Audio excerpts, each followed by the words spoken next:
భోగాపురం అంతర్జాతీయ ఎయిర్పోర్ట్ కు మళ్లీ 500 ఎకరాల కేటాయింపుకు మంత్రుల కమిటీ. 500 ఎకరాలు కేటాయిస్తే ప్రపంచ స్థాయి ఏవియేషన్ హబ్ ను అభివృద్ధి చేస్తామన్న భోగాపురం ఎయిర్పోర్ట్ నిర్మాణ సంస్థ. 500 ఎకరాలు కేటాయిస్తే ప్రపంచ స్థాయి ఏవియేషన్ హబ్ ను అభివృద్ధి చేస్తామన్న భోగాపురం ఎయిర్పోర్ట్ నిర్మాణ సంస్థ ఆర్థిక మంత్రి అధ్యక్షతన మంత్రుల కమిటీ ఏర్పాటు చేసిన ప్రభుత్వం అధ్యయనం చేసి ప్రభుత్వానికి నివేదిక సమర్పించనున్న మంత్రుల కమిటీ.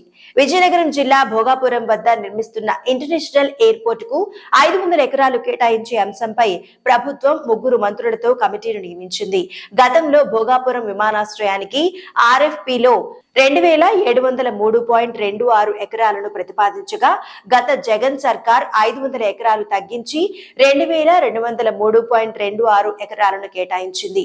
ఈ నేపథ్యంలో ఎయిర్పోర్ట్ కు ఆనుకుని ఉన్న 500 ఎకరాలు కేటాయిస్తే ప్రపంచ స్థాయి ఏవియేషన్ హబ్ ను అభివృద్ధి చేస్తామని, దాన్నో పట్టణంలా అభివృద్ధి చేస్తామంటూ భోగాపురం ఎయిర్పోర్ట్ నిర్మాణ సంస్థ GMR Visakhapatnam international airport limited ప్రభుత్వానికి తాజాగా విజ్ఞప్తి చేసింది.